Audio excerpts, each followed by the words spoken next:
Selamat pagi, perkenalkan nama saya Rizpan Sade Panggau, NIM 2001131, kelas TPD, Prodi S1 Teknik Perminyakan.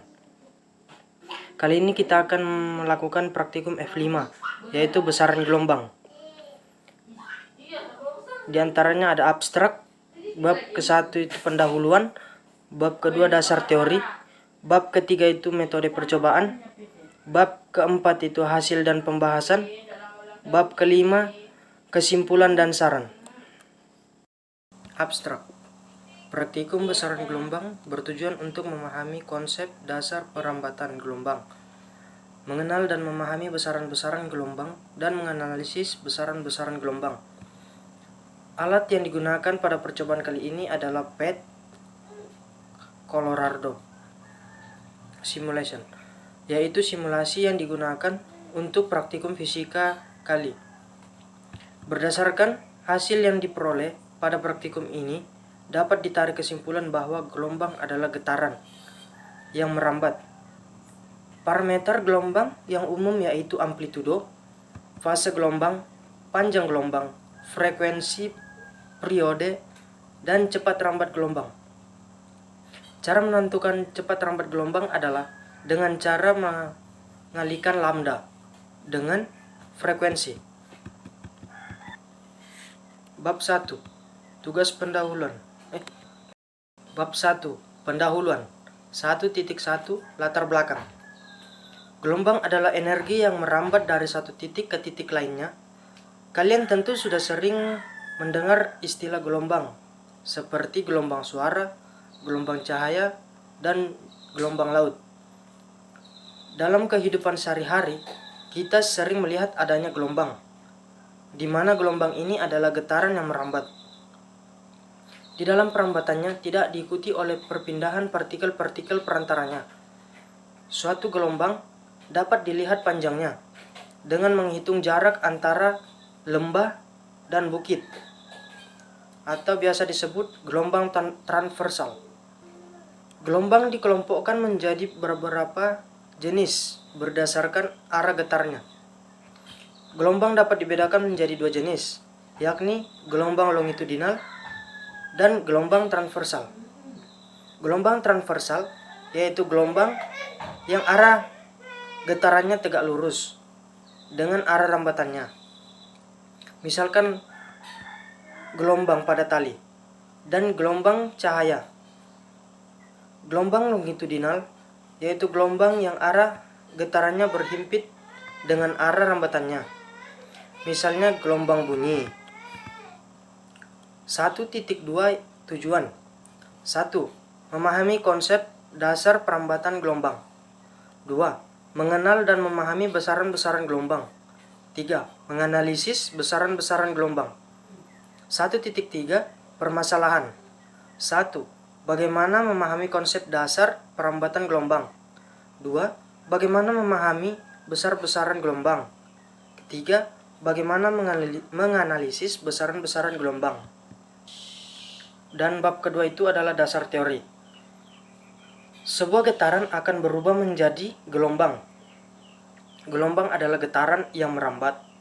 Di dalam perambatannya tidak diikuti oleh beberapa partikel-partikel perantaranya. Pada hakikatnya, gelombang merupakan hambatan energi atau energi getaran. Berdasarkan arah getar dan arah rambatnya, gelombang diklasifikasikan menjadi dua jenis, yaitu gelombang transversal dan gelombang longitudinal. Gelombang transversal adalah gelombang yang arah rambatannya tegak lurus dengan arah getarnya. Gelombang transversal terdiri dari bukit dan lembah. Gelombang longitudinal adalah gelombang yang arah rambatannya searah dengan arah getarnya. Gelombang longitudinal terdiri dari rapatan dan renggangan. Pada umumnya gelombang yang diamati dinyatakan dalam fungsi sinusoidal. Fungsi sinusoidal tersebut terdiri dari variabel-variabel yang mana merupakan besaran parameter gelombang.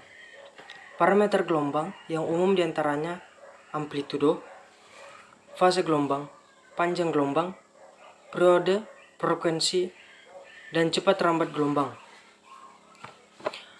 Amplitudo merupakan perpindahan maksimum elemen atau partikel dari posisi kesetimbangannya.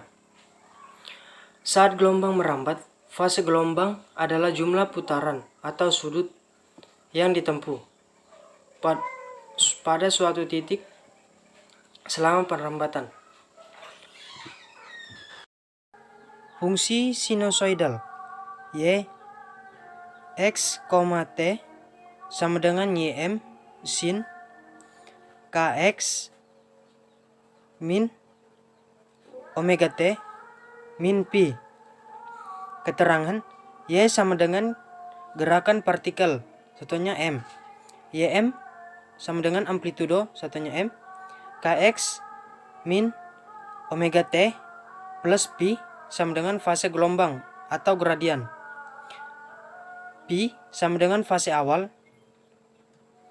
atau radian. Omega frekuensi sama dengan frekuensi sudut rad per S. K sama dengan bilangan gelombang, satunya M min 1. Metode percobaan. Di sini ada dua langkah. Yang pertama peralatan, yang kedua langkah-langkah.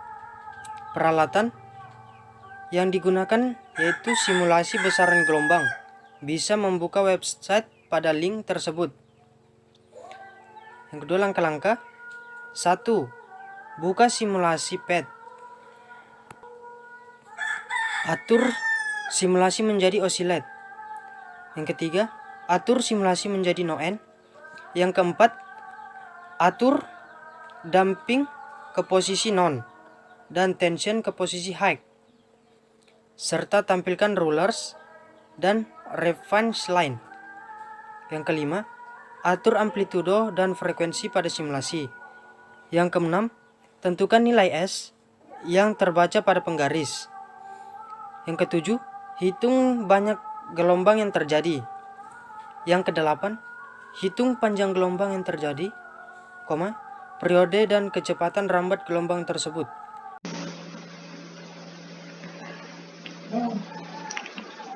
Di sini pertama kita atur manual jadi oscillate.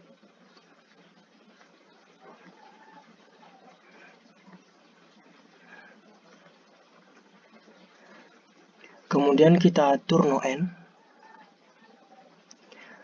Setelah itu kita atur amplitudo yang telah ditentukan adalah 0,75 cm. Kemudian frekuensi 1-3 Hz dengan penambahan 0,25. Kita mulai dari frekuensi 1 Hz.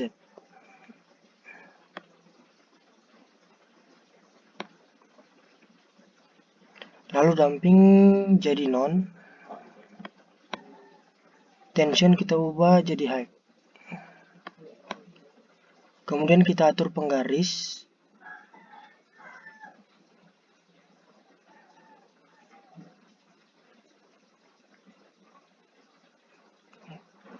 Lalu kita mulai mengukur lambda yang rumusnya N per S.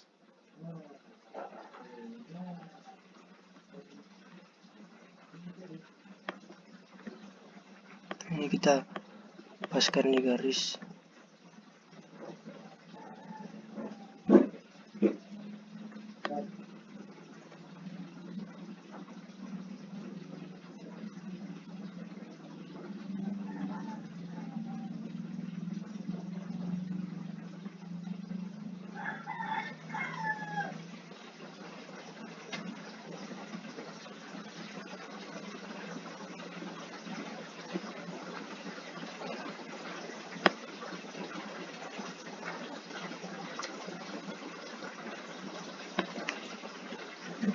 Dari hasil PET, jarak yang kita dapatkan adalah 0,61.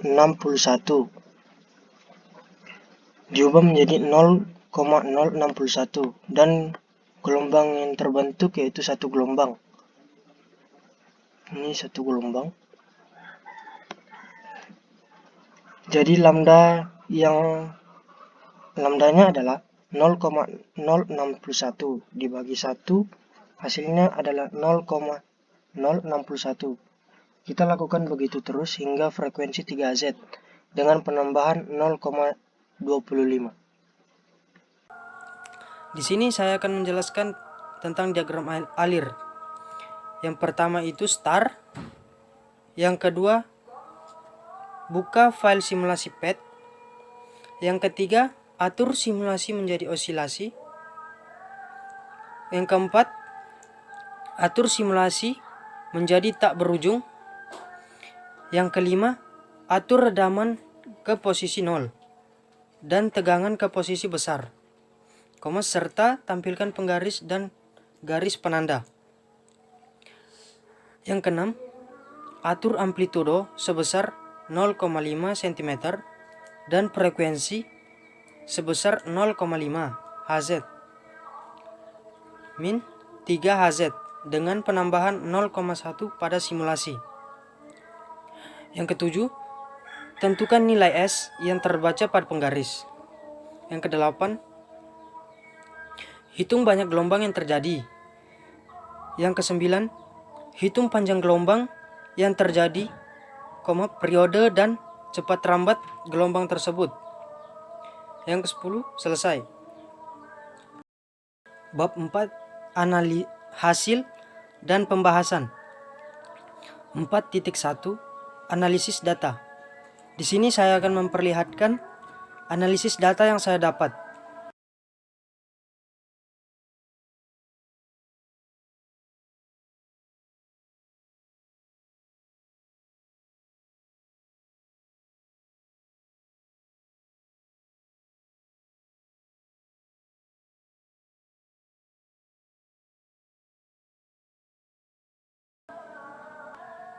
(4.2) Pembahasan. Hubungan frekuensi F dengan cepat rambat gelombang V dari gambar 1 grafik frekuensi F terhadap cepat rambat gelombang V. Hubungan frekuensi F dengan cepat rambat gelombang V yaitu berbanding lurus, di mana untuk mencari nilai cepat rambat gelombang yaitu V sama dengan lambda kali F. Dari tabel 1 diketahui bahwa semakin besar frekuensi maka panjang gelombang semakin kecil. Hubungan panjang gelombang lambda dengan frekuensi. Dari gambar 2 grafik panjang gelombang lambda terhadap frekuensi F, terlihat bahwa panjang gelombang lambda berbanding terbalik dengan frekuensi di mana semakin kecil panjang gelombang maka akan semakin besar frekuensinya. Kedua, hubungan periode satunya T dengan cepat rambat gelombang satunya V dari gambar 3 grafik periode T terhadap cepat rambat gelombang V, terlihat bahwa nilai cepat rambat gelombang satunya V dipengaruhi oleh nilai T, sehingga periode berbanding lurus dengan cepat rambat gelombang. 4. Hubungan periode satunya T dengan frekuensi satunya F. Dari gambar 4 grafik periode terhadap frekuensi, terlihat bahwa periode berbanding terbalik dengan frekuensi, di mana semakin kecil periode maka akan semakin besar frekuensinya. Hubungan periode dengan cepat rambat gelombang. Dari gambar 5 grafik periode terhadap cepat rambat gelombang itu lambda, yaitu berbanding lurus, di mana diketahui bahwa semakin kecil periode maka nilai cepat rambat gelombang semakin kecil juga. Kesimpulan dan saran. 5.1 Kesimpulan. Dari percobaan yang telah dilakukan, diperoleh kesimpulan sebagai berikut. 1. Gelombang adalah getaran yang merambat. Cara menentukan cepat rambat gelombang adalah dengan cara mengalihkan lambda. dengan frekuensi. Lambda dan frekuensi sangat mempengaruhi cepat lambat gelombang. Yang kedua, frekuensi berbanding terbalik dengan panjang gelombang, di mana semakin kecil panjang gelombang maka akan semakin besar frekuensinya. Yang ketiga, nilai periode dengan cepat lambat gelombang. Terlihat bahwa nilai cepat lambat gelombang dipengaruhi oleh nilai periode, sehingga periode berbanding lurus dengan cepat lambat gelombang. 5.2 Saran. Saran yang diberikan pada percobaan ini diantaranya: 1. Sebaiknya sebelum melakukan praktikum diharapkan membaca modul yang telah diberikan agar paham saat melakukan praktikum. 2. Teliti pada saat melihat penggaris untuk mengetahui besar panjang gelombang. Yang ketiga, memanfaatkan waktu sebaik mungkin agar praktikum yang dilakukan dan laporan yang dibuat mendapatkan hasil yang baik. Yang keempat, penulis mengharapkan kritik dan saran dalam penulis laporan agar dapat lebih baik di kemudian hari.